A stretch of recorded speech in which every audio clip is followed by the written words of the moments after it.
Right away. Good, good. Yeah, because there's other things that they were trying to get a hold of and, Bob Campbell's on the, yeah. I know Bob was Yeah, part of that, I begged him, because he's on the museum board. yeah, Well, there you go, huh, does this look better? yeah, thank you very much. Sure.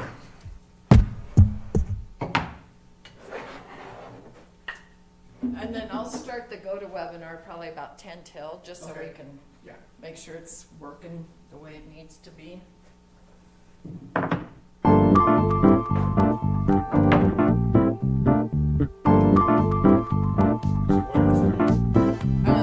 Nina's gonna be on.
No, I was just getting everything ready. Okay. Ooh, who's registered for the work session? Wow.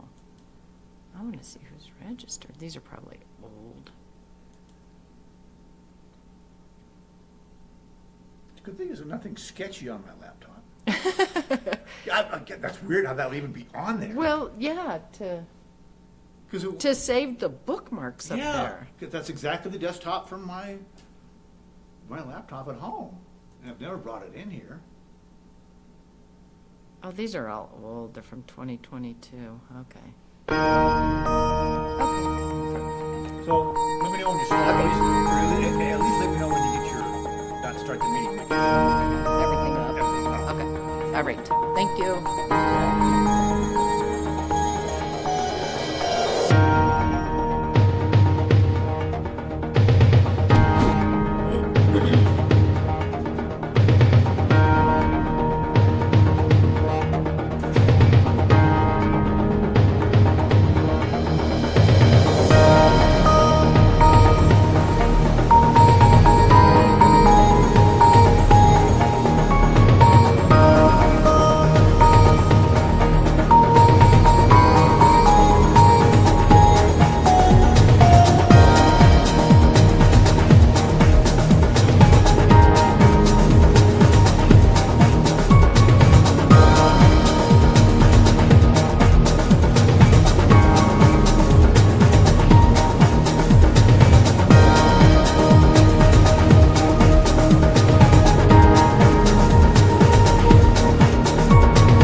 oh, you gotta go to Vail, oh, you gotta go to Denver, oh, you gotta go to Fort Collins. Yeah. I moved up here because we had health facilities. I had it done right here, no problem. Oh, good. It was easy, no, feedback, no problems. I've got bad discs in my back, but I managed to ignore that, but this itchy rash is just driving me crazy. Is it because it's just so dry, or no? The suspicion now is that it's systemic, and so I've dropped I take a lot of drugs, always have. Yeah. I stopped taking all of my medications, Oh, which has led to additional problems. like- yeah.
Welcome to the webinar.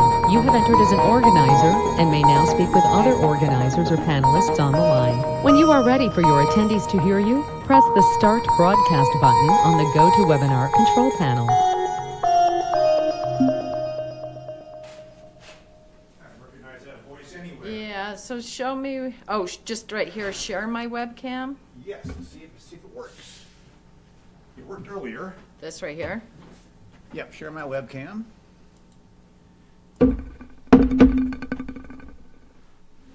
Okay. There it is.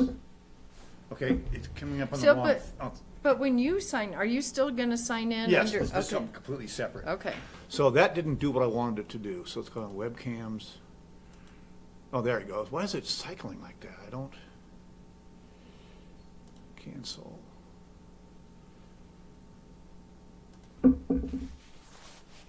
This may take some tweaking. Yeah, mix one. That's what I wanted to do.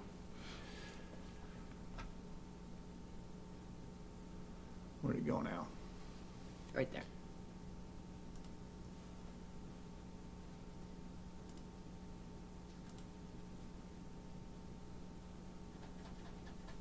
It's widescreen. I don't know why it's not showing. What should it be showing? It should be showing, remember when it came up with the banner, it said coming up at 6? Oh, yeah. It should be showing that. Oh, Let's,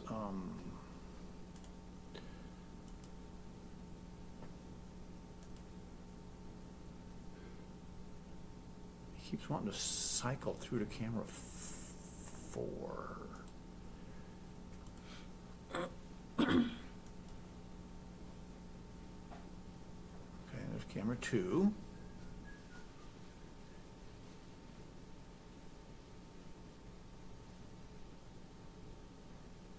Camera 3, oh, look, there's you and me. woohoo! mix one. Oh, there it is. Yeah. Okay, So somehow we need to kind of like cycle through it, mix. So whenever I change in there, it'll come up on here. So whoever's watching can see exactly what you'd see on YouTube, only in real time. now will they be, oh, so they'll be able to watch if we have somebody at the podium? They'll be watching, whatever's on here, it's just like what you'd see watching YouTube. Wow. Yeah, it's coming right out of the little room. Okay. So you can position that however you want. Okay, all And right. it's not critical tonight, so if something goes wrong, let me know later. Yeah, This is just strictly for Nacarado. yeah, okay, for council. Yeah, it's strictly for council. Hi, Brian. Hello, how are you? I'm good, how are you? I'm just fine. Hey, did you know we're here? Good to see you. Hi, Keith, I'm Brian Cole. Francie, You look familiar, I've probably seen you around somewhere. come around. Sorry. That's all right, kind of talk to you on Friday. Okay, no worries. Am I in trouble? Okay, good. I just wanted.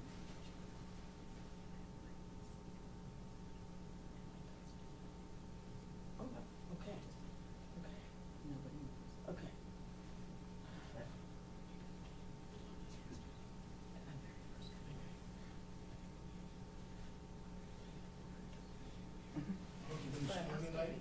I don't know, I didn't look that far ahead. Supposed to. I've said that In before. town or in the mountains? Yeah, but yeah, I absolutely. was really surprised when Thank we you. had that big dump in the mountains that we got I nothing. have a question. Maybe it I was- might have an answer. You look smarter than me.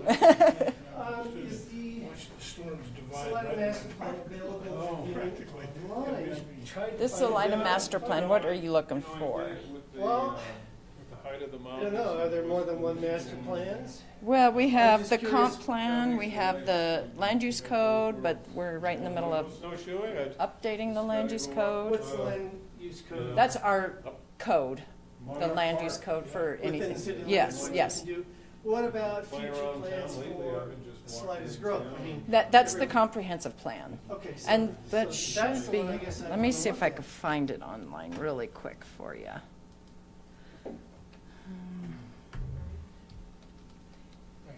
Hi, Francie. Keith Kress. Keith, nice to meet you. Oh, excellent, yes. I didn't Let's see. realize it was a joint meeting, but that's great, the more the merrier. We need to be educated. Yeah, well, don't we? Why not? So how many are on the, oh, Bob Campbell's on there, I don't know who's on HBC. New member. Yeah, good. Okay, so, Hey, Kenny, how are you? I'm gonna write down the path. I'm Okay. assuming you're gonna tell me. I am. So cityofsalida.com, Yeah, then go to departments, departments, community development, Out of it. Yeah. Michelle, Okay. maybe skiing, did she tell you? no. She's getting an MRI today, Oh. tonight, she said, I don't know if that means she's not gonna be here. Okay, That's what she told me. okay. Okay. Where is the Then long-range planning, Maybe she'll show get you so one. you You can have see an this. MRI? I know. That means So you you'll can click walk. on Unless she's here, You just actually can't walk well. in the tube, you know? Oh, yeah. Couldn't be in the where it tube. says long-range planning, Tonight, So, yeah. yeah. and then you'll scroll down here, and there's the If you have a name comprehensive. tag. I don't think I have a name okay, tag. Oh, Well, just no grab a seat. name tag? Just, Not yet? got an empty one over Yeah. here. Yeah, I think right here. Two. Do I have Kenny's up there? I I bet. don't have, we don't have any. great, perfect. Okay, Thank you so much. sure, you're welcome. No kidding. I knew you looked smart. Here, no, no, no.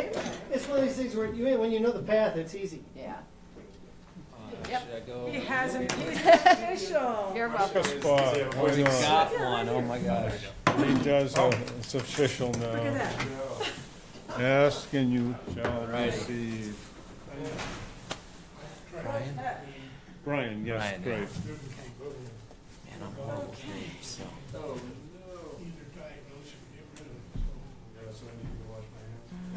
This is just a work session. It's just, that- yeah, So there's no one like showing up to correct. speak or There would be anything. nothing on the, it would be on the agenda. and Yeah. I don't know the extent to which the land use code update is. That could be, 5 minutes or hours. 5 hours? This shouldn't be too long. Famous last words. Yeah, right, never. Depends if Hi, anybody Patrick. has anything for the update of the land use code. Can you hear me? All right. Well, I think that's just, he's gonna tell us when we get to hear about it, Oh, okay. you know? It's not the when, it's not the, I don't think it's a the topic. what's or the I mean, I whys. could be wrong, but, yeah. That's interesting. I'm gonna come over and tell you this.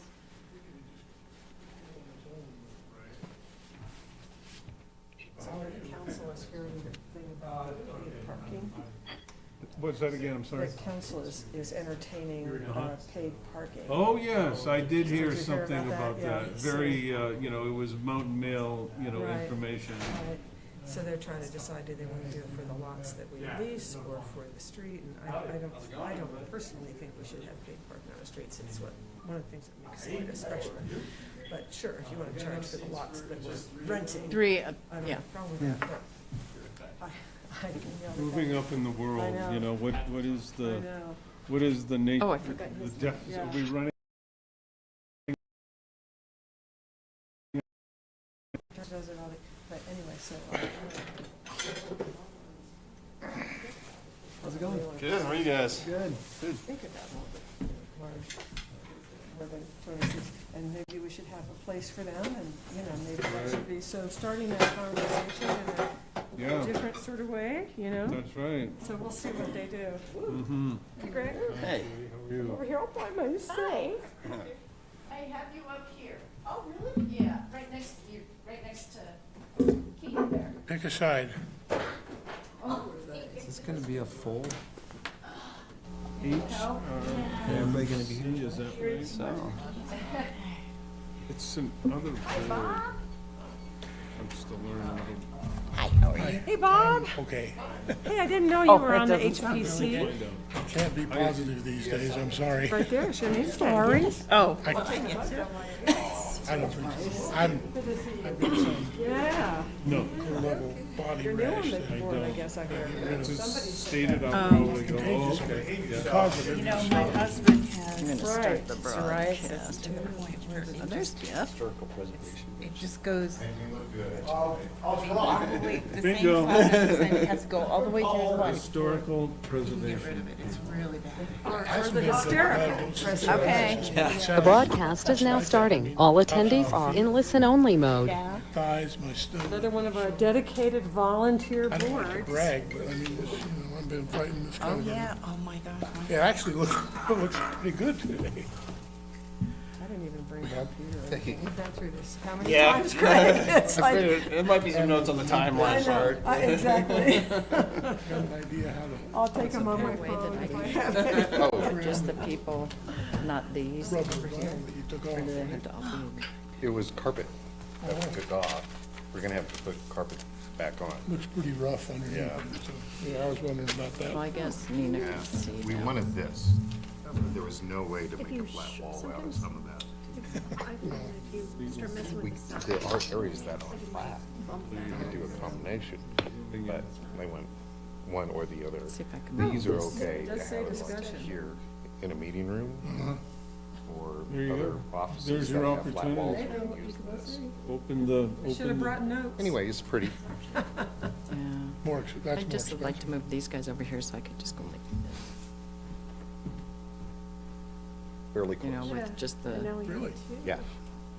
We, yeah, because this one's the one that's Next on mile a lot. YouTube, because one of the councilmen asked for that. I'm surprised we haven't. and they were This is what more than everybody on willing to help us out, because we had. And then this is live. Looks like somebody took kind of a shortcut. Like Can we cover this up a little bit? Like, cause we want some landscape. But, yeah, well, some of You it guys was have the granite, information so now for they would crown have seed They flags. have to fortune brief, making it. Anyway, if you had, and then conceptual design, and like then, a landscape. they said they wanted to, This will be nice when they get the views out. Yeah. get feedback, but also, Chairs. get approval to start this spring, Link so. or a link. They can stack, you can use more of the space. Yeah, I mean, what we've Time been to time doing, if you have if like it's in Get my mouse to demonstrations, move. meetings, Yeah, when you drive, need more room. It's These between came from- one you know where twenty this and came on the from? 120 side. So if when you're driving by there. Well, it did, Is it the yeah, church? because I that's see I right have there? And you Nina's got that stuff open here. area, I guess I'm One gonna that's put on this the over then you here. can, you'll see You sat probably in I that probably too. did, I probably heated did. activity. No, it was just. Then they bought Patio, but a property that was Could be something like to the west. River altering. When they built the And new they're park, gonna take it Ah. apart. somehow they got a hold of these. Sign on it, just to determine. Who knows where they This were? is not gonna create. Ah. There's a lot of units. Should be, yeah, I don't know. I had never driven through there. We'll have to have it. It's nice, but it doesn't lend to So I can have like. utilizing the space. I'm very flexible. And then Yeah. this, Yeah. you could, Yeah. It just has to be reviewed by engineer, it can't be Evansville. Yeah, Evansville. You know, I've seen them. I've seen them. There you go. Some of the- Right, just waiting for Nina to sign. like it. Find out what that is. I've taken all Well, there's kinds of another drugs. version.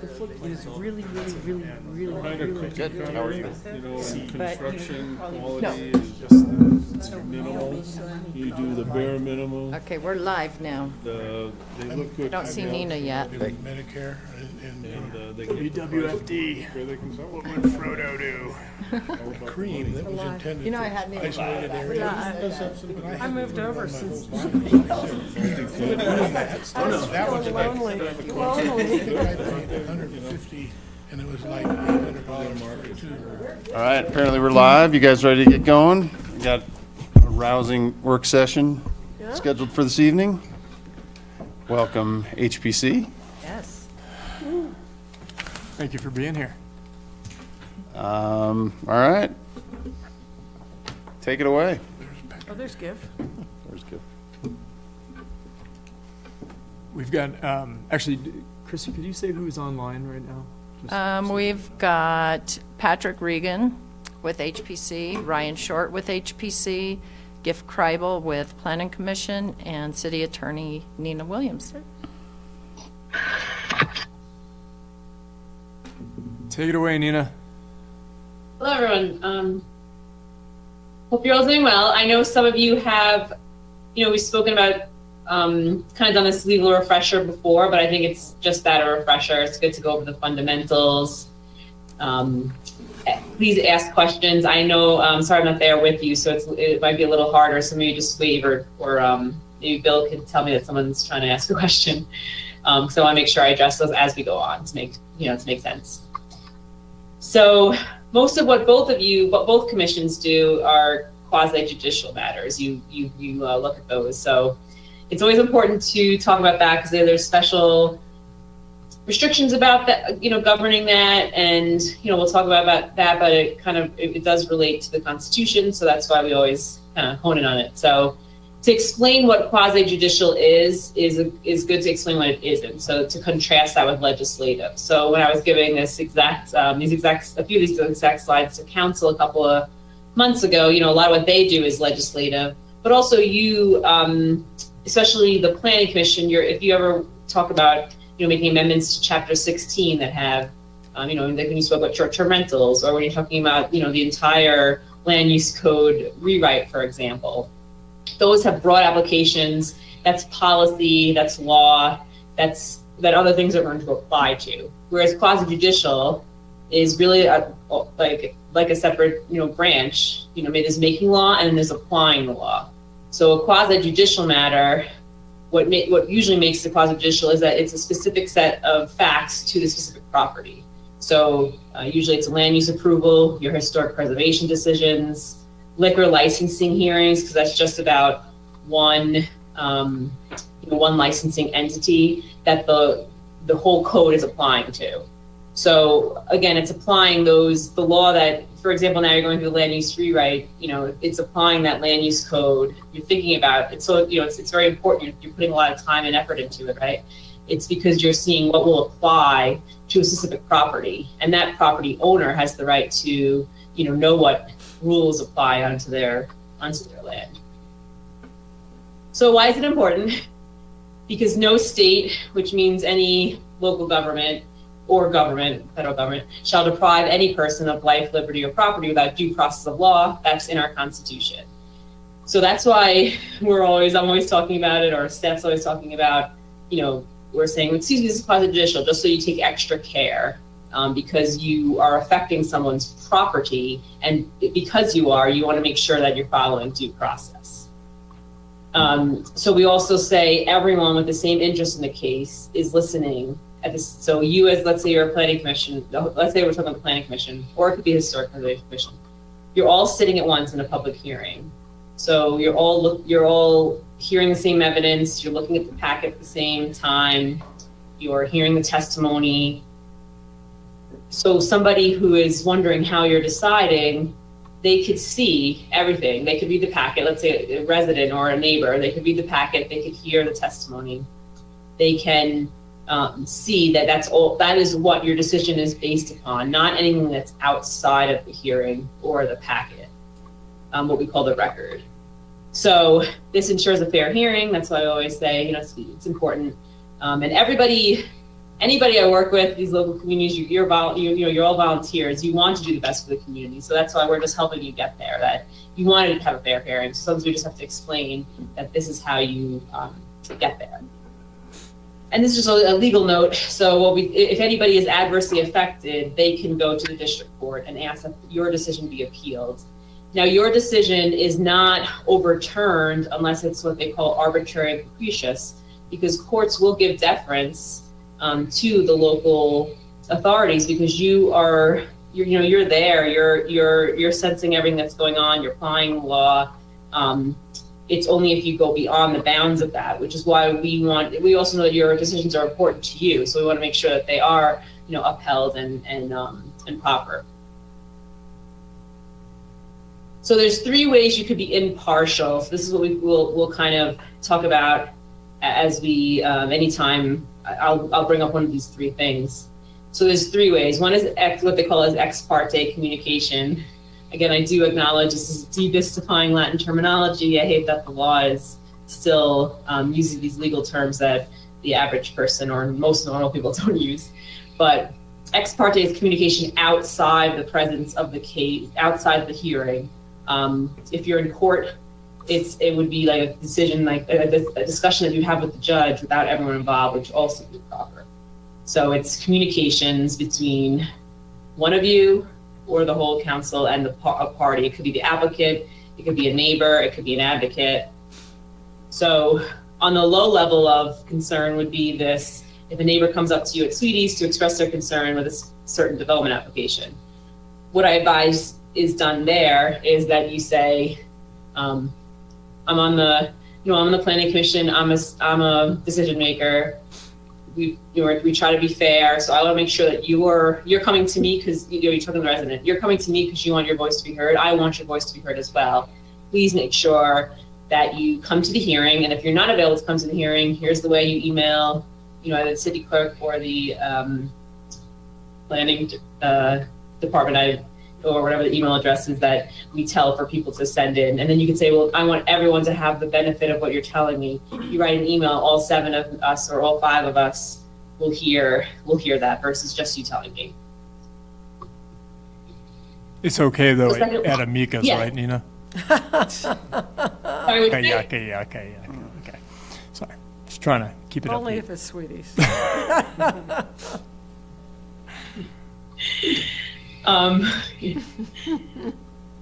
I really like sandwiches. I know I have Sweeties. So in Woodland Park, I always put Joni's. I don't know if you guys have ever been to Woodland Park, but Joni's really good. Actually, one time I saw the chair of your commission there. We were both there.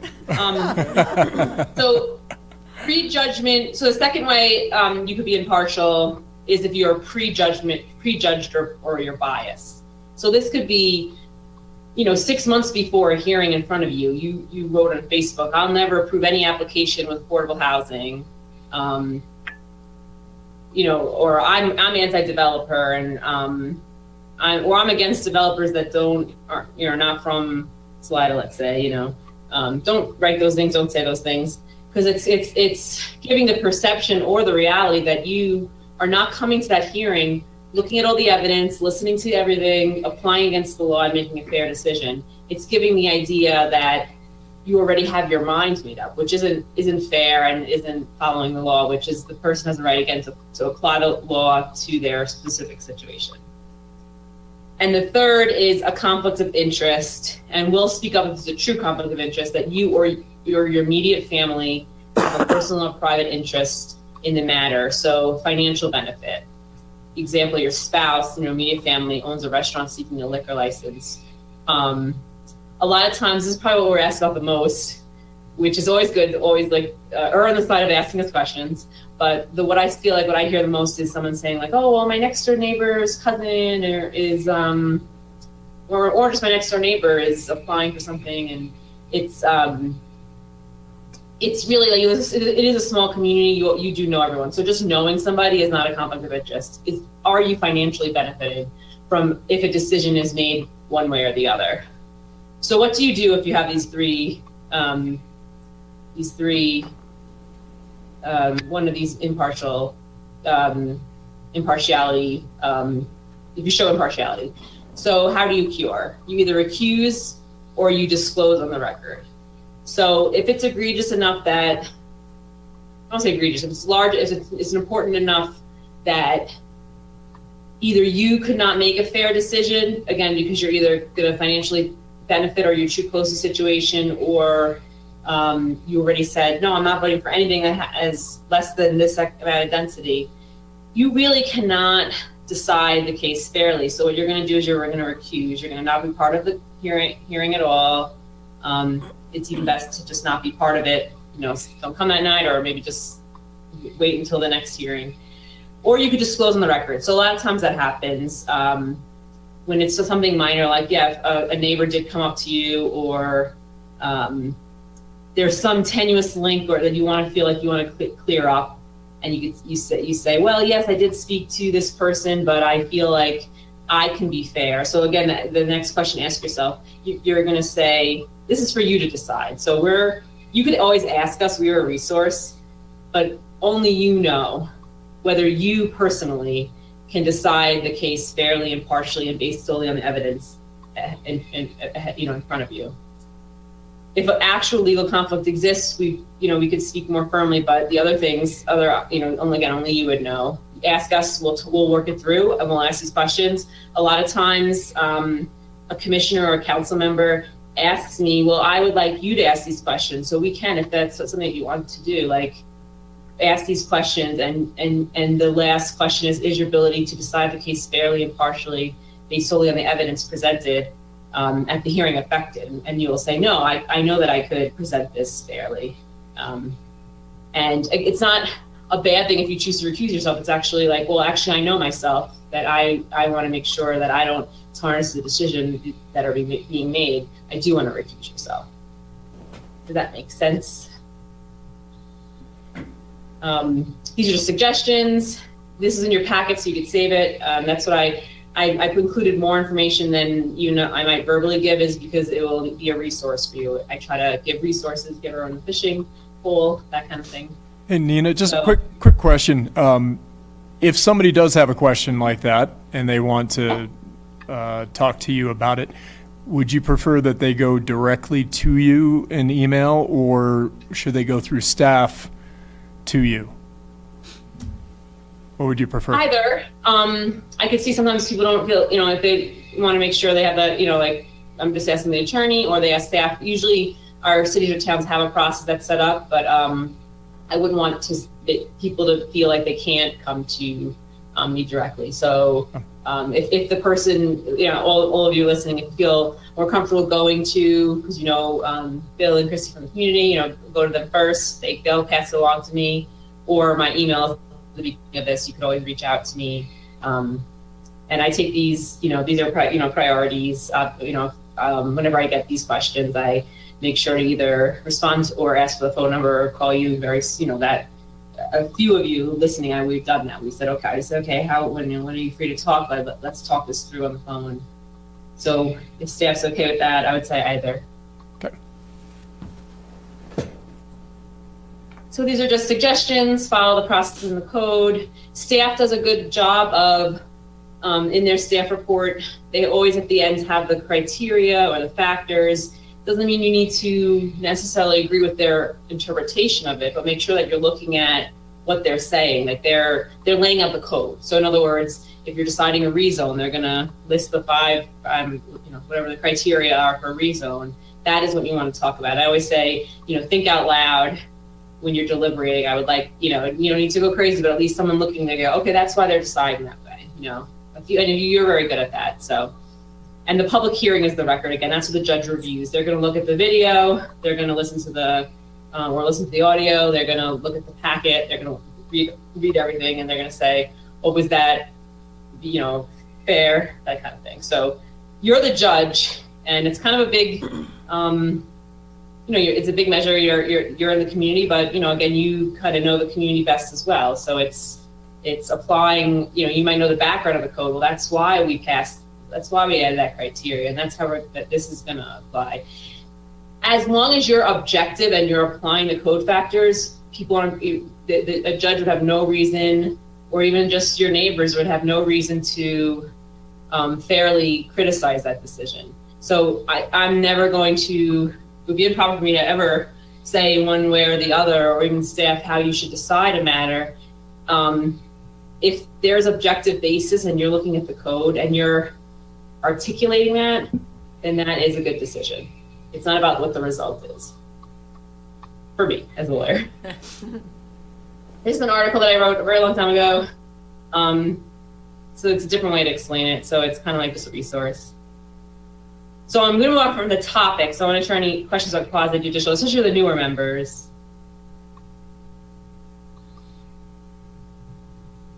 All right.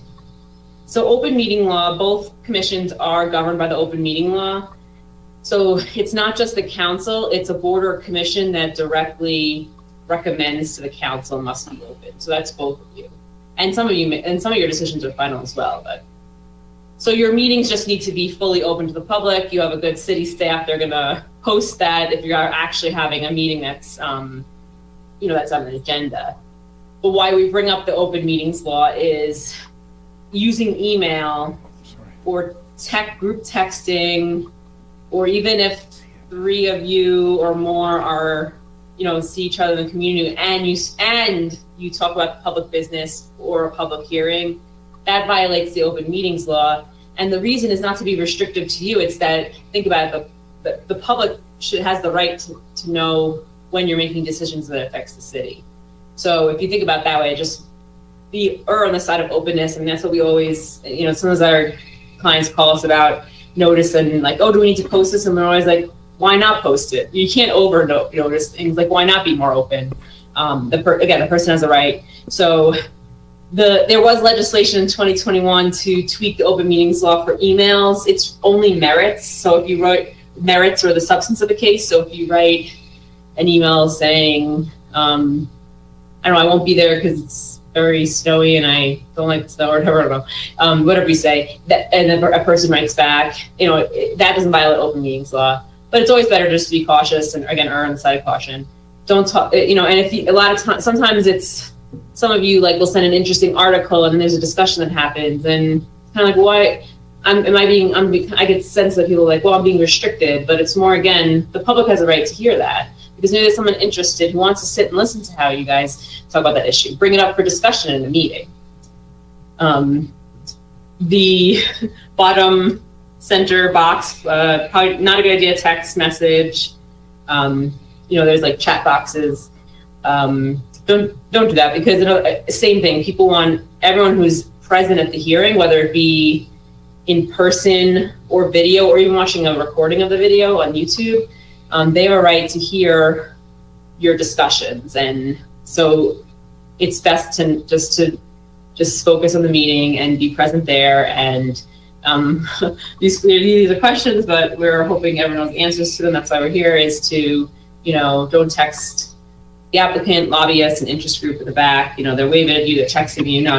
It can explain to them that wouldn't be fair. Again, you're sitting as a judge. In a quasi-judicial, which is mostly what you do. You're sitting as a judge. You wouldn't want, if you went to a court hearing, you wouldn't want someone texting the judge and you're not able to communicate. So executive sessions, we'll just talk for a little bit. But you technically can have executive sessions, both of your commissions. And I have done executive sessions in a pinch, usually for legal advice for different commissions, not yours, but in the nearby jurisdictions. And it's an exception to the open, we just talk about transparency. It's an exception to the open meetings law, but it's when the public interest, so the whole city's interests, are actually protected when things are private. And what would be examples, like a real estate negotiation? You wouldn't want another, either the seller knowing what the highest bid that the city has directed staff to, purchase property for, because then they would go up and then that would actually cost the city.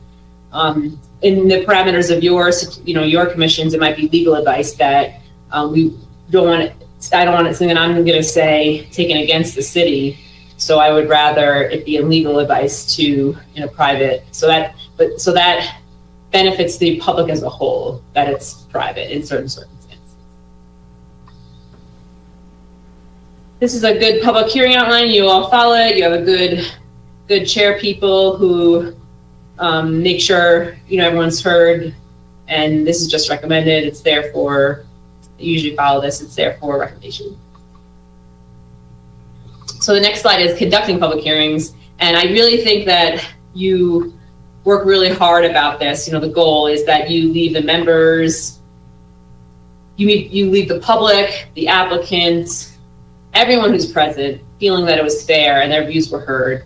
You can't agree with everybody, but if everyone feels that they're heard, that's really the goal of a public hearing.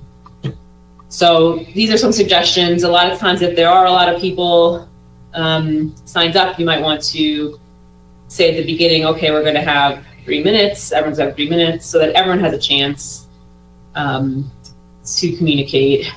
There's been studies about public engagement, and actually when there's a lot of people in a room and a lot of people coming for a topic, when you do restrict the time, it actually increases engagement because people are going to say, okay, I'll come to that meeting, or not like I'm going to be shut out because the last 5 meetings went 5 hours. So it's a good fair way. It is fair. Some of the things like, oh, we're being restrictive, but it's fair and I think you guys do a good job of deciding when that is. As long as it's announced at the beginning and it's applied equally, that's fine. So the way you do it now is, I know if it's just like, a smaller hearing and you let people speak, that's fine as well.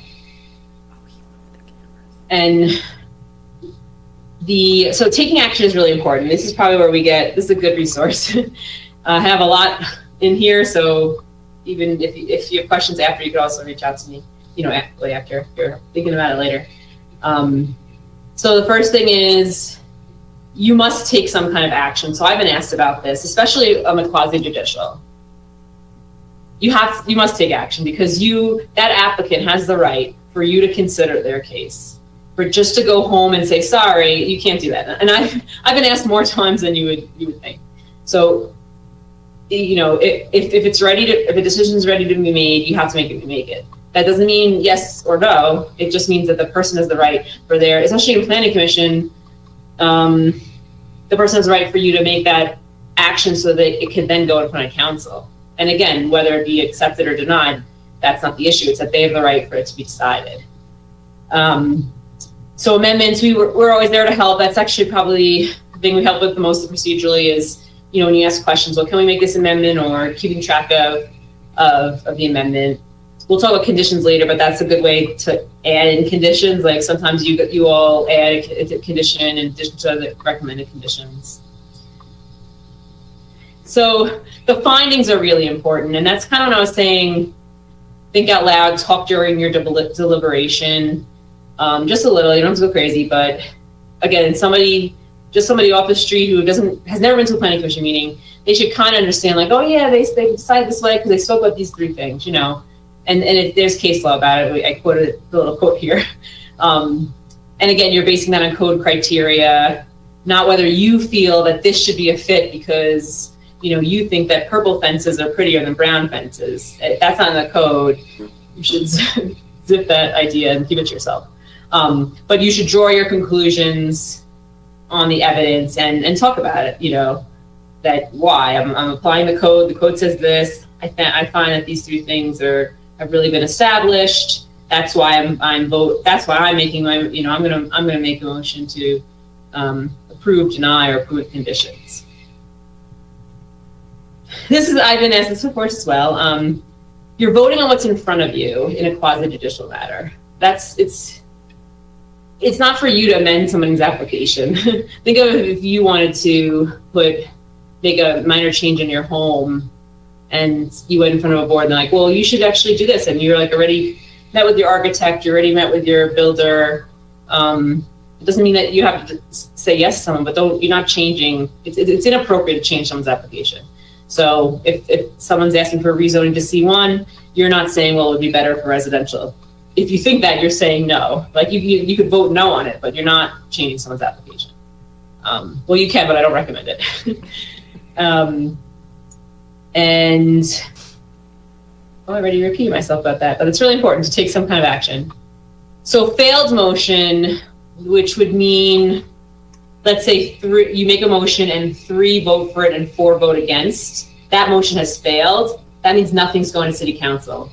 So the prevailing side, the people who are on the, like, let's say you vote no, you say I vote to not recommend this application, and I'm sorry, you make that motion, and only 3 people vote for it, it fails. Well, somebody from the side of the 4 should then jump in, which you do a pretty good job of this, to then jump in and say, well, I vote to recommend this to city council, and then vote on it. Because again, some action should be made, and when action means an affirmative vote of some kind. Does that make sense? No. Fun stuff, but. So I thought this is helpful. Again, when we're making decisions, we want them on objectivity. So, because sometimes when I talk about this, people go, oh, that means we have to approve what's in front of us. That's not true at all. It's just use the code. If it's appropriate, there'll be parts in the code that you have analyzed and you have said yes. It would be inappropriate, and I've seen all of these things happen, that's why I listed. It would be inappropriate if you said, you could always ask the applicant to make a condition, but if they don't make that condition, and that's the only reason why you vote against it, that would be inappropriate. If you believe, well, I think that this private property would be better suited, I've seen this recently too, this private property would be better suited with double the density, that's not a reason for denying, because that person has the right to ask yes or no on their plans, on their private property that they purchased. So those are examples of inappropriate grounds for denial. But again, you just use your code. Your code has criteria and factors that you should look at. Excuse me, Nina. This is Francie. On that failed motion, I'm not sure I understood what you were saying about after the motion fails, the people who are on the side that voted to have it fail should do something then? No, so like, let's say it's a 3-4 motion and it fails. One of the 4 should then make the opposite motion, probably. Well, She's just saying if you deny, if you deny it, but if the vote fails. So if there's a motion. I see. And that I motion see. fails, Okay. then an alternate motion. needs okay, to be can be made, right, okay, all right, sorry, I just needed clarification, thank you. No, that's good. Even when I was writing this, I was like, it's not entirely clear. So yeah, failed meaning a majority didn't vote one way or the other. So yes or no.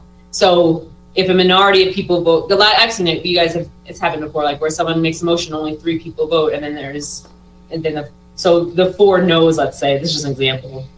4 no's to whatever, whether it be yes or no to the motion, then they should jump in and say, well, I move for the opposite. So conditions of approval, this comes up a lot. What's acceptable? So anything that's tied to the code, anything that's in the staff report is usually acceptable because we've spoken about it, and or if it's not, I'll chime in and tell staff. But conditions of approval, if it relates to either something that's in the code or something that it moves the process along. So like, for example, there's correction to the plat, that might be something that is acceptable to add on. something that supports a technical requirement of the city code that is rationally related to what they're there for. So I put drainage easements. These are examples. And you can see these are kind of technical or objective or somehow relate to the code. Sometimes you've done this, maintain the common elements. So you have made a condition to establish an HOA just to make sure that that happens. Sometimes you've said, well, I want to make sure that trees and vegetation, or a good example of a condition of approval is if you're, it's a conditional use and you want to protect the neighboring property. And you're saying, well, I could see this protecting the neighboring property if they install, tall bushes. You've done that in the past. That's appropriate because you're still approving it, but you're also mitigating one of the factors. So see, it's all related to code. And then if they voluntarily offer something, that's usually okay. It's unacceptable if you talk about density when the code doesn't allow it. It's totally outside the scope of that applicable portion. So if they're in there for a rezone and you say, but I want I know that you're also you should paint your fence purple. That has nothing to do with rezone. You can't do that. That would be unacceptable. That's kind of when we jump in. Technical requirements could be conditioned or they could just not be. I've seen this happen more and more where just, more commissions are the volunteers are more sophisticated, more educated, more they have background. Or they kind of have background and they think they have a little more background than they do. It's really for the professional staff for the plans. If you want to make sure a drainage, easement or the plans that's so technical that person has spent a long amount of time to review. So like you can't ask questions. You should ask questions, but you should rely on the technical expertise of your staff. And technical questions is good to ask before the hearing so you can get an idea if you have. I want to give a shout out to the Historic Preservation I had a Commission. question. This is Brian. On those unacceptable conditions, you've Yeah. listened to a lot of our hearings we've had here. What have you seen that caused a little unrest in terms of unacceptable conditions? Right. Yeah. Well, nothing that's happened in the last 28 days, so I could speak about it. I'm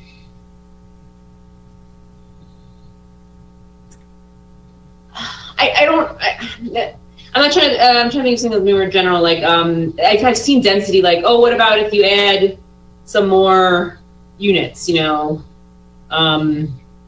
they're not voluntarily agreeing to it, because sometimes they do. I'm trying to think, there was something that I did give me a lot of 3 months ago, I forget.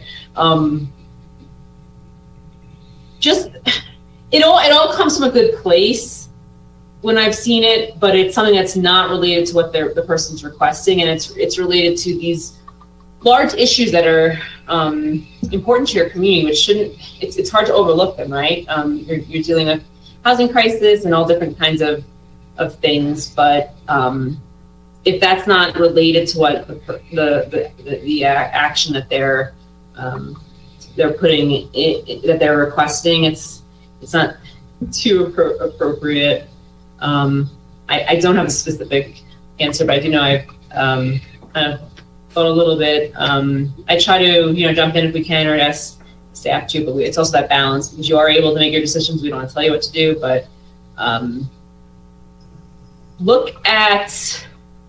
not only look at the code, but look at the other conditions that staff is requesting. And it's not like it has to be exactly the same, but you can kind of get an idea of like, okay, these are the type of things that are appropriate. It's something that's totally out of left field. I think one thing that comes to mind is, I think it was about a year ago, you guys wanted to put architectural standards on something, another local government's building. And that wasn't appropriate because that part of the code did not have architectural standards. So it was inappropriate, even though it was going to be a huge building, it would have been an eyesore. It would have been inappropriate to have added that. I think we can all think of certain, conditions that might be subject to interpretation, whether unacceptable or not.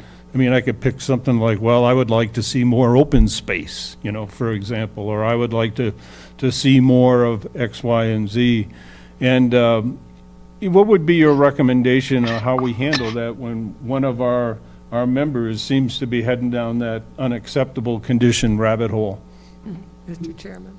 Mr. Chairman? That's a good question. Okay, I'm not sure if it was in this municipality or a different municipality, but I had to jump in and say they wanted. I know it was a different city.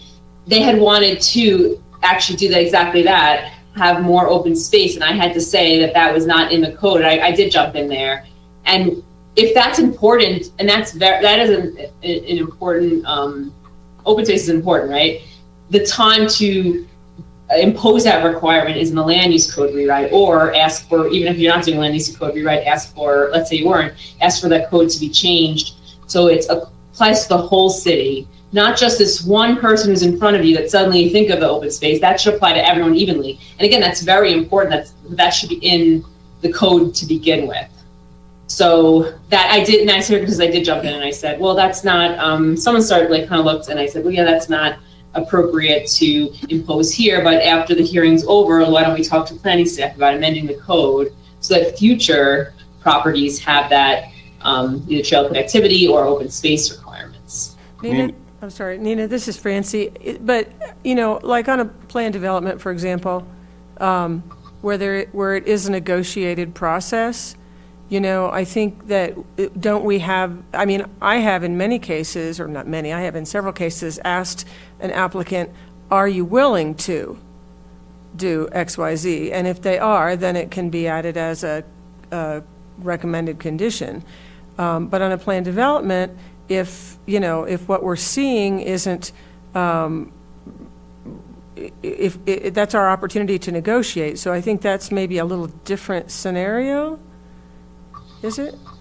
Yes. I was going to ask, but are we talking about, just like minor subdivisions, major subdivisions, or is the PD almost a separate animal? A PD is still constitutional, but I understand what you're saying because they're asking for so many deviations. Right. The thing I would like to see more of is, which I think staff is, they're taking like where you guys are going and like kind of, it's best for the staff to do the negotiation if possible. Sometimes not, but if kind of like this is what I've seen them say, and this is what's really important, because if they voluntarily agree to a condition, then that's fine. It would be inappropriate to say, well, now we're voting against it just because of that. But in a PD, a lot of time, the way your code is written, there are a lot of deviations, and PD is a unique specimen because they're asking for so many different deviations, and it's hard to kind of track. I would say in a perfect world, I'd like to see staff make those negotiations, and if they have, kind of say at the forefront, like we know that housing is important to the Planning Commission, City Council. That's why we negotiated that they voluntarily agreed to X, Y, and Z extra affordable housing, for example. So, Nina, in a concept review with council, that's our opportunity to tell the applicant what we think about what they're presenting. So in that case, wouldn't an opinion about, I would like to have more of this or less of that, seem appropriate at that juncture? I think is I like to be cautious. What I would like to hear is, which I've actually heard you personally do, Francie, is good at, is housing is really important. I would like to see the applicant work on more with staff about how to, not specifics, but like kind of generally, so that they kind of see where you're going, because you might not know the specifics of everything about the application, but you want the applicant to know that this is really important to this city, and that, to show that they're working with the city and that sort of thing. Would it be correct to characterize it that members of Planning Commission or HBC could suggest or ask if the applicant would voluntarily do something, as long as it's very clear that a vote in one direction or other is not based off of that answer or that response? Sure. Either way, if someone's voluntarily, they know they could say no. It's kind of, they don't have to add that language, but it could be added. You could just say, But are you voluntarily agreeing to it? And then, I mean, they'll say no if they're not. So- I've always said, are you willing to? And, Right, you right. know, and if they say yes, then we move on and we know they're willing to do whatever it is. Right. And it's not contingent on anything, it's just asking whether Yeah. they're willing. Yeah. Yes, correct. I think that worked out. I remember one instance where that worked out, I think, to the community's favor. And Francie, it might have been you who asked the developer of Holman Court whether they'd be willing to dedicate the second unit, even though they were only required one, but they had a fractional They had a left fraction, over. yeah. And you asked it in that very way. I mean, would you be interested in doing this? And they said, yeah, we would. And so we did. And we did. Exactly. So I've seen it done well, and then there's no problem with that, and that's benefits the community. That no one would have a valid reason to contest that. Oh, I think. Nina, I have a question. If this is Kenny Layton, under acceptable conditions, preservation of trees and vegetation, that seems pretty general to me. Is that under our purvey, or and where would I? That's if it's wait, let me try to. Only if it's in the code, Oh, in okay. certain sections of the code where it's specifically called out as a review standard. Okay. Would you be able to Okay. utilize it? It's not across the board. It's not like, oh, I just want to. I like the trees over in this corner that I want to save. And Good question. No, because we had another case where that was Okay. an issue. It's more, yeah, if So many landscaping trees. or Develop. or if it kind of if it somewhat relates to a condition. So if it was like, since it says preservation of trees and vegetation, if it was something that is like sometimes criteria are like, something similar to the nearby community, and the nearby community has these trees and vegetation, and you want to make sure, well, okay, you're going to be similar. Well, I think maybe like a special use or conditional use. Sometimes that's a factor in different codes. You say, okay, well, this will be in line with the community if you make sure you keep those trees and vegetation, because then it would see how that does relate to the standard. So that would be one example. Or like I said, the shielding of, if that helps the neighbor who had a valid concern about something impacting, and that's one of the criteria, that it doesn't impact the neighboring property. Maybe having those, making sure those bushes would still stay, would be acceptable. Oh, this is Brian. I have one Trying other. to talk. I don't know if we can unmute. I'm sorry. I just see. Do you guys see the chat box? We Trying to don't. talk. We don't. We don't see it sitting here, maybe. Oh, and he's trying to talk, but I can't. Who's I don't know how to unmute him. Oh, I okay. don't understand. Are you, Raise your hand. Go ahead, Gif. He's Oh, muted. We can't I hear think you. you're self-muted, though. He's not. Mute. Oh, no? Hold on a second. We'll see if we can get you live. No, Oh, now I know. he should. That's back. Can you hit that green? See how the mic comes up? What if you hit that? No, it mutes him. Oh, that mute? Oh, we can't hear you, Gif. Weird. Can you put your question into the chat box? Yeah. No. Oh. No. Can you call us? No, can we- I'll make sure it's heard. It's the same. So I had another question while we're trying to figure out the technical difficulties here. So you had mentioned an executive session. My question is on a protocol issue during a public meeting. Can we request an executive session to deal with a topic that would be appropriately handled in that executive session rather than in the public meeting? Yes, as long as it has 2/3 vote in the affirmative and you establish the statutory bases. So I'll be there to help, because a lot of times with the planning commission, it's not noticed. Like in city council, we know we're in an executive session, we put in the agenda. Yeah. But in planning commission, you might say, okay, I want to have legal advice, and 2/3 of you want to vote that way. You want to, we'll help you make the motion, but yes, it's definitely appropriate. Yeah, well, I'm thinking, yeah, we would need legal advice, or, let's, on the topic of unacceptable conditions, if somebody says, this is looking a little sketchy here, and we get some legal advice on this. Yes, that's appropriate. Thank you. I've done them before in other communities in that situation.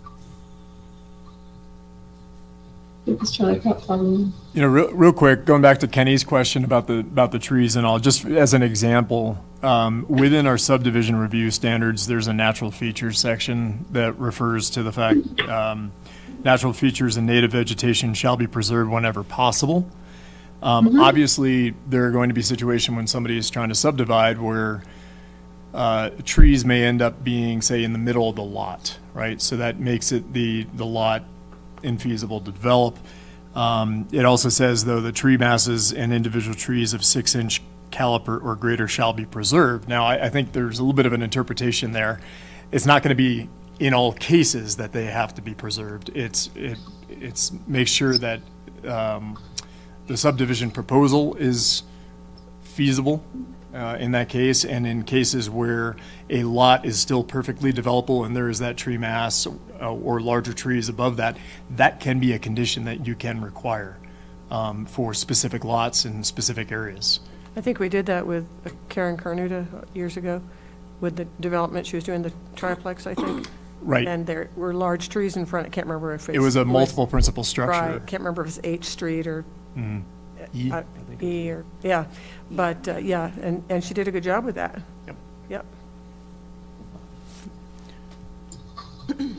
Sorry, I messed up with something. Sorry, Christy. Oh, yeah. If it's still. I was trying to help, but I think I made it worse. Oh, Uh-oh.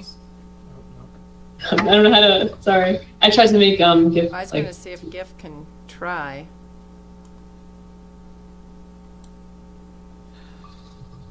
That screenshot.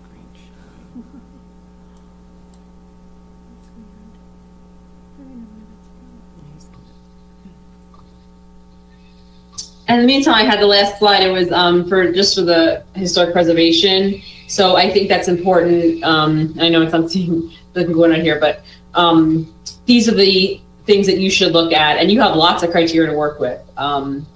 It's just make sure it's these criteria, are they in the U.S. Department of Interior standards, which is really thick? Is it in your own downtown design standards? You want to talk about something. You want to say, you want to relate your decisions to something. And that could be architectural character, these are your code, architectural character, original materials, minimum change.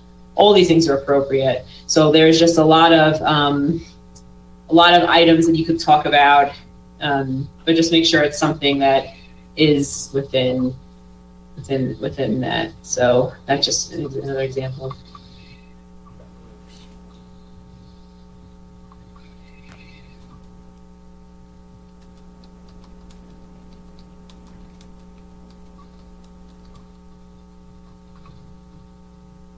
These are all good questions, so I'm glad to have questions thinking about it.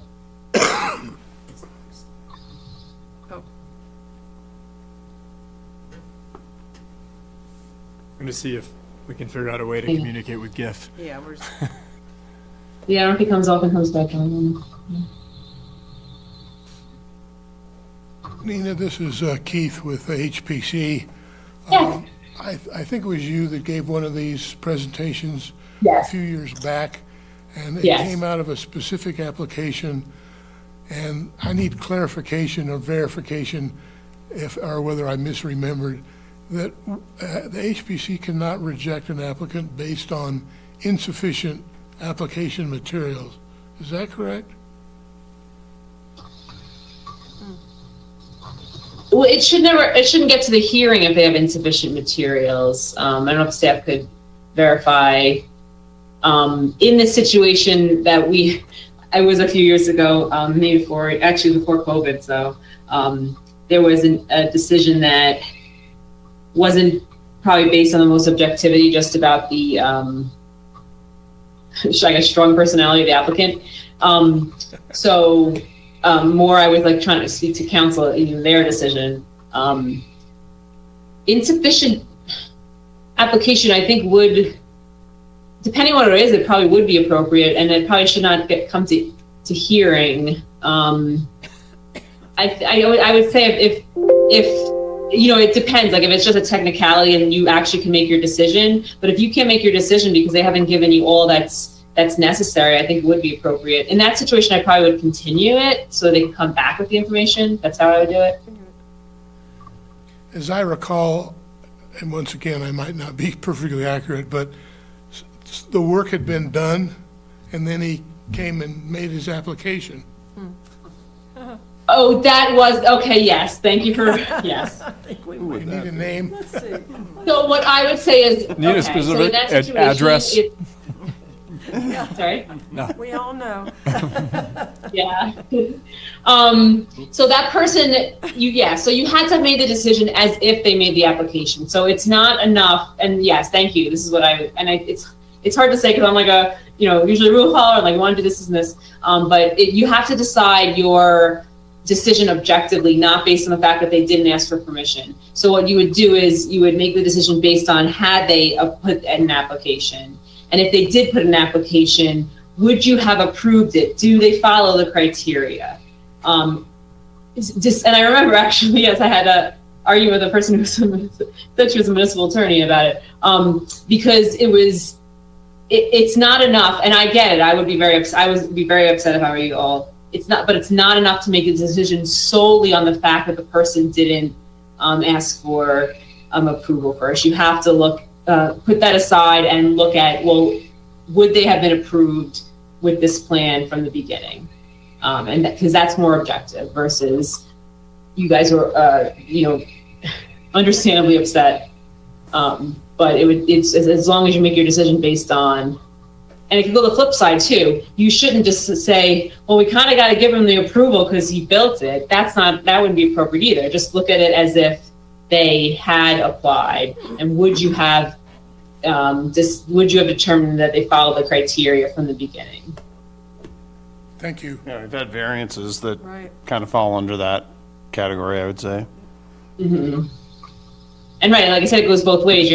It's someone's just like, ooh, but I wouldn't have decided, but I don't want them to tear it down. Don't do that either. It's hard. It's hard to do that objective in those circumstances. But you just gotta say, if they came to us before they built that structure or that encroachment, like, would we have given them that? So even if it's like you said, even if they had not done that, so you look at the code criteria and you say, okay, if I'm thinking about it truly honestly, I would or I would not have granted the variance or the approval or certificate of approval because, XYZ when I'm looking at the code. To kind of like step yourself out of the situation in that circumstance and look objectively as if they were applying for it from the beginning. And generally, staff and the building official have the ability to levy fines and potentially, in some cases, have the applicant remove whatever's been built.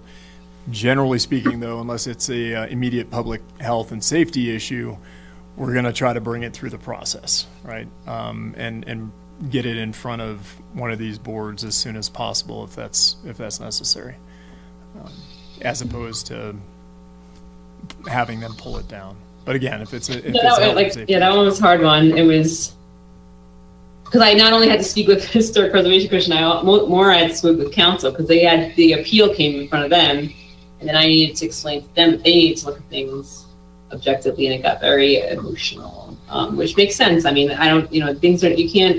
is hard to look at things in a vacuum. We are human beings, right?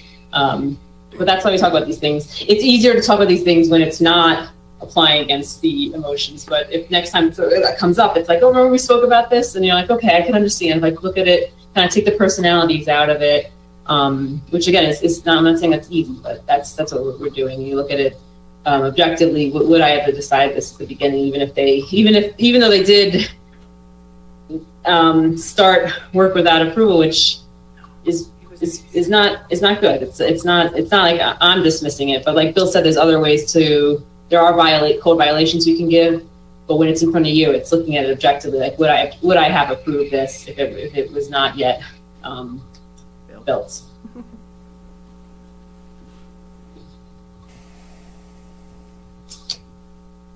All right. Okay. Is GIF ever? He didn't. He said he's going to try to log out and log on to another device, so hopefully he can, because I don't, and I'll be here for the, you know, if he does come on He's and on. his audio, and you want to do it like after the next thing, I'll be here. So let's see if we can hear him now. Go ahead, Geff. Can you hear me? Yes. Can't see you, Yes. but we can hear you. Yes. Go ahead, Giff. Can you hear me? Yes, Yes, we can hear Yes. you. Yes. Oh, no. You can? yes. Everybody Okay. nod your head. So Nina, my question is, so if in a planned development, a developer comes in and he has a score of deviations, and we as a planning commission thinks that the city is getting absolutely nothing from that score of deviations. And then we say, well, would you be willing to do this, that, or the other thing? And they say no. We have no right to reject this. No, that's not, no, I'm not saying, no, I'm not saying that at all. If that were the only reason, that you denied it, so let's say, not in that circumstances, but something that it's kind of like if an objective person was looking at it, they're like, oh yeah, that kind of seems like it should be approved, let's say a special use or whatever. And you kind of want to throw in, well, I want you to have 100% of affordable housing. And they say, well, no, this isn't even for housing. And you say, well, that's what I want. Otherwise, I'm going to vote against it. That's what I'm talking about. I mean, that's an extreme I example. mean, the thing is, I mean, yeah, that's obviously unreasonable. But again, they have, you know, I'll say 15 deviations, and we say, okay, and they're just meeting the affordable housing code and of 16%. And we say, you know, we really think it would be much more reasonable to be 25%. I mean, I can see 100% isn't reasonable, but 25% is reasonable. And so why else would we, so you're saying is we'd have to reject it because we don't think those deviations are in the best interest of the city? Well, that's a different question. So the first question is, can you, if there's all the, if the deviations, you know, there's so many that it doesn't follow, you know, the evaluation criteria, you can make an argument this is not appropriate, and then you ask for that and they say no, you still could vote no. Just then I would say, go back to the code and say, yeah, I want to go back, just go back to the standards, and they're not meeting the criteria, and you go through, you know, I'm looking at 16,740. They're not, I'm worried about the you know, trails, density, water, sewer, improvement standards. That's appropriate. I don't want to speak to, I would say that on the flip side, if you're approving it because they're giving all that housing, at least make sure that's something you could point to that they are, you know, trying to do an addition that's in the code. Plan developments are hard, especially as it's written now in the SLATA code. So I say that because I have not seen you guys make a decision that is irrational for planned developments. I have not seen that. So I think you guys are trying your best with that, and you're trying to point to something, and you're saying, okay, they can deviate if they do this, but I also see that they're addressing, you know, at least some of these, you know, like I see transportation standards, development standards, those things are important, you know, fine, they're either asking for deviations from, you know, density setback, but they're following everything that's in this, again, 16,740, you know, they have trail connectivity, they're making sure there's enough water and sewer, you know, they're mitigating, they've spoken that they're going to mitigate the impacts, they're going to offer a traffic plan, and if the traffic plan proves that they need a traffic light, they're doing that as well, you know, those sort of things. But it's still a negotiated process on a plan development. And I think that, to Giff's point, if there's, you know, a bazillion deviations, you know, we don't have to approve all those deviations. Mm-mm. So that's No. the bargaining. Nothing is like you should just approve things. No, It's that's just- that's the bargaining chip. You know, you're asking for, in Giff's case, 15 deviations, and the plan development is a give and take. So for those, if we were to approve those 15 deviations, what else would you be willing to do to make the city whole? That's how I think I would want to frame something like that. Is that accurate? Yes, again, I would like the staff to do as much as they could do beforehand about that issue, but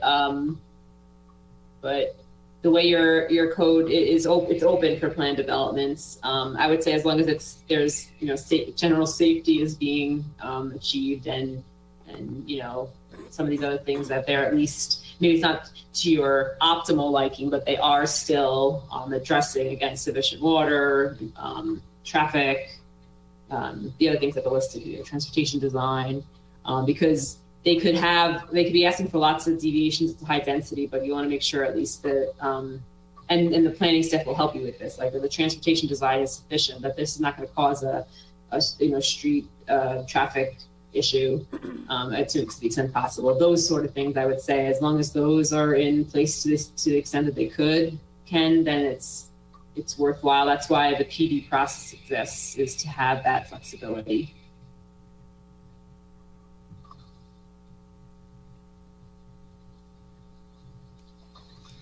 All right. Any other questions? Thanks, Nina. Thanks, Nina. You're welcome. Thank you. See you around. Sorry, I couldn't be there in person. I'll turn my video off now.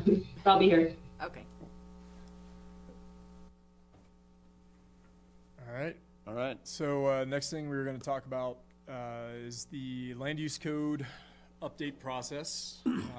Give you all the latest. And first of all, I want to give some thanks to Catherine.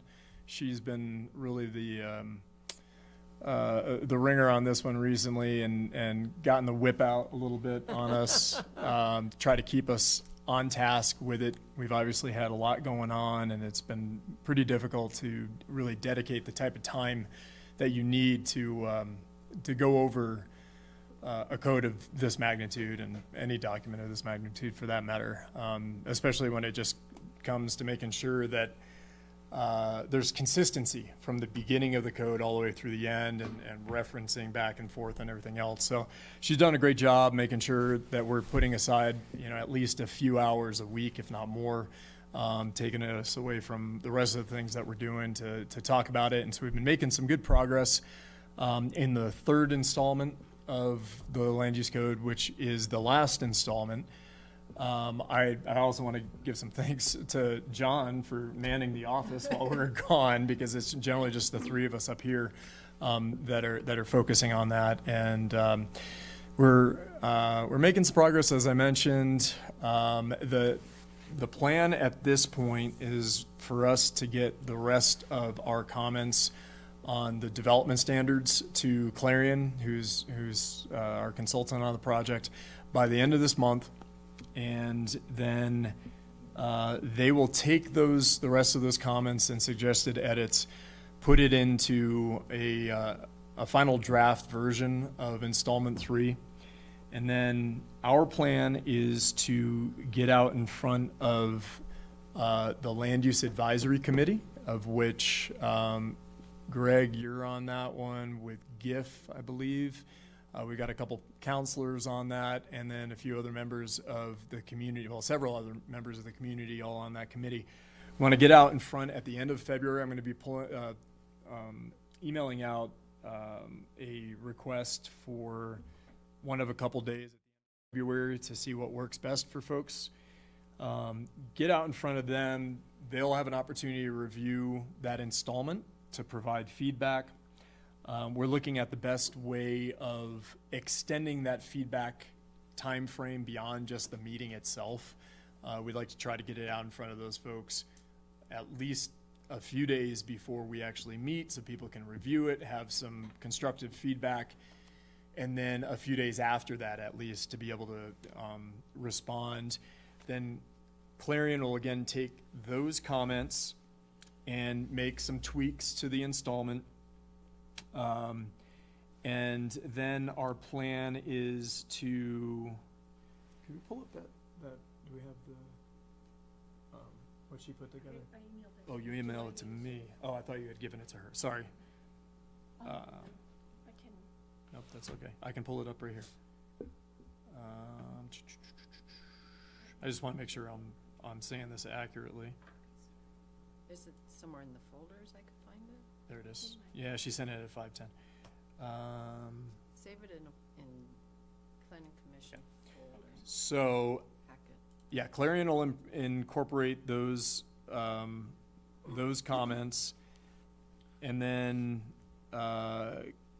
what they're going to do is then consolidate each of the installments. So installment 1, which I think we did, at this point, it was back in like 1983. But installment 1, installment 2, which you all saw last summer, and then installment 3 into one consolidated draft. So at this point, the hope is to try to get all the references correct, so they reference the appropriate sections, and then get back in front. Well, first, staff will have an opportunity to give it a once-over, just make sure everything really kind of jives with how we anticipate it, but then get back out in front of the Land Use Advisory Committee, hopefully at the end of April. At this point, that's what we're shooting for, to take a look at it as one draft document. And then with the idea of getting some comments back from them, so really fixing some of the bigger picture things that might be in there before it goes out to the public. So that would be the next step, would actually be a public meeting and get feedback. Again, have this available online. Again, we'll come up with the best plan for folks providing those comments, be it at the meeting or afterwards, and then amass those comments and get some ideas before we bring that in front of you all. So, my hope is that you all would go to that public meeting, or some of you at least, be able to hear some of the feedback going on, have an opportunity to look at the draft yourselves. But then we would do a work session here with Planning Commission, likely sometime in, like, at the end of May, is kind of what we're looking at this point. And it takes some time because you got to take that feedback. Clarion's got to input all the edits. We got to make it available for a period of time before the next meeting. So there's often a break between each step. But right now we're kind of looking at the end of May for it to come in front of Planning Commission for a work session, get another round of comments and feedback that will go to Clarion. They'll update it again, and then we'll go back to the public as kind of a follow-up, sometime anticipated at this point in late June. And they'll have an opportunity. At that point, we hope to have what we call the zoning conversion map. So our land use code is right now based off of likely zone district changes and amendments. And we, of course, have the future land use map that'll help guide that zoning conversion to an extent. But the zoning conversion map process is also its own procedure in a way that, as I understand it, we legally need to provide opportunity for folks to contest a potential zone change if it affects their property. And we have to consult with Nina and others as to what the constraints of that are, what the timeframes are of all that. But the whole plan is that we will have a draft zoning map available for the public at that late June meeting, so they can see how the actual land use code relates to the new map, where those will be most applicable. And then incorporate any of the zoning conversion updates and changes that there may be there. Incorporate some of the last input to the actual land use code itself before we come back to you all as our first point of review and potential recommendation of that hopefully sometime in late July. Bill, at what point are we able to make suggestions and changes to certain sections of that new code? So, I mean, you can always do that as an individual, in No, I mean these as a input commission. process. As a commission, the best first place is probably going to be during the work session that we anticipate to be in late May. Obviously, if there's members of this commission who are on the Land Use Advisory Committee, and you want to bring that forward, it can be done through the advisory committee meetings, but otherwise, as a board, it would be that late May meeting that we're shooting for. And if it was an individual, we just would express ourselves to staff? Yeah. Have that added to the code or whatever? Yeah, or through the whatever other form. There's a bunch of different templates out there that we can use for folks to provide the input, and it kind of gets consolidated in so that Clarion can see what the recommendations are. We're kind of looking at the potential of using this, that platform, and we'll get more information out Okay, about that. I'd be very interested in that, because as you know, I have a couple of suggestions. Yeah, and that'd be one of the appropriate locations, but certainly the other. And I'd hate to wait until, these things are sort of, in my mind right now, and I'd hate to have to wait all this time with all this work and then have to say, wait a minute, here's something I'd like to propose. Yeah, I mean, we still have a fair amount of time on this, lots of opportunities. I mean, that's why So we just maybe- need to get it to a draft portion that folks can respond to, and it shouldn't be a problem, especially with the ones that we're aware of that Right, you're interested yeah, right. in doing. Could I get with Catherine and maybe she can help me propose that, or figure out what the? I mean, you certainly could plan talk to is? us about the language. I think it's just a matter of inputting it at the appropriate time. Okay. And there should be plenty of time Okay. for that. All right. Just to finish it out, if we're coming to you all with a review for your recommendation in late July, in all likelihood, it's not gonna go out in front of council. There'll probably be some changes and recommendations and everything else. The first reading wouldn't be till sometime in August, and then likely a second reading sometime in September at this point. So maybe late May.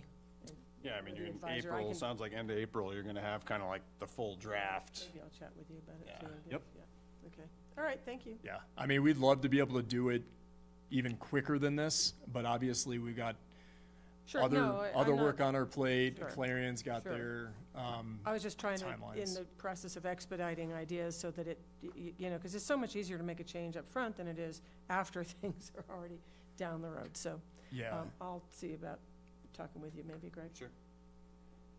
Oh, I thought you had a question, Bob. Yeah, so this is what we're working with though right now as a time frame, and we obviously wanted to try to get things done quicker, but especially when we need to kind of go through these different groups, including the public, it really does push it out. And we feel like if we don't bring this out publicly at least a couple times, there could be the optics of, hey, we're just pushing this through Oh, and no, I nobody think it gets a should go chance to see before the it. public. I'm not suggesting that. I'm just trying to. Mhm. Because we've talked before about, with our board about, having a work session to talk about a few things and, give our input, and we haven't really had that opportunity. Yeah, I mean, really, we just want to get something out in front of you so you can actually review it. Okay, sure. So, Perfect. Thank you. anybody else have any other questions about it? Bill, is Marjo Kurgis synonymous with Clarion? Or She's what is not, no. her- What's her role? She has no role in the city land use code at this point. She's been involved with the county land use code for sure. Right.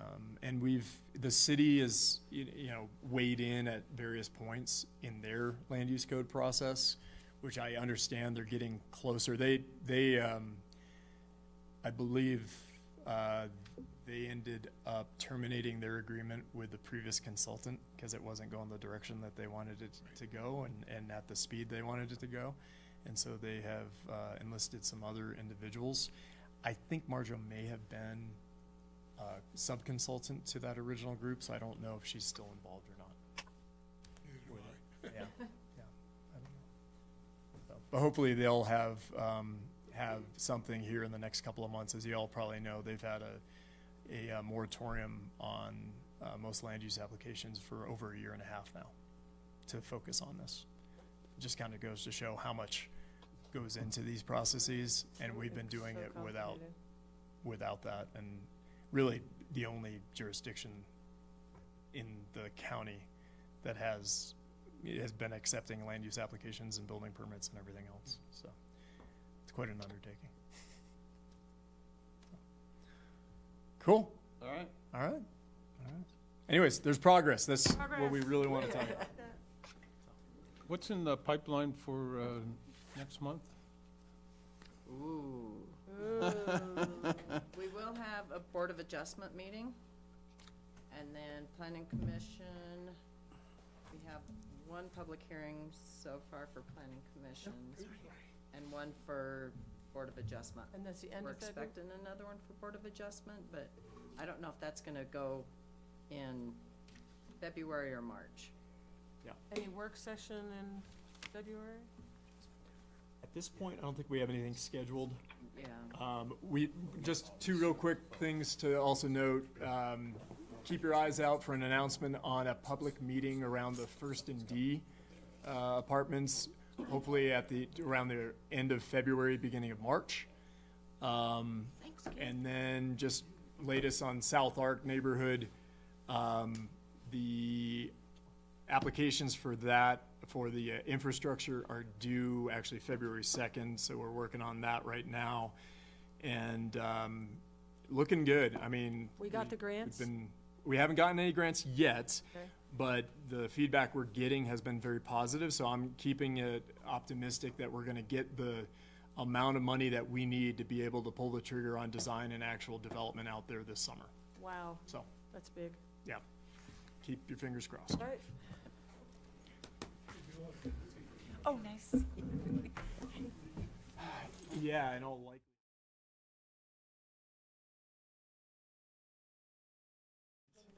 You know, we should probably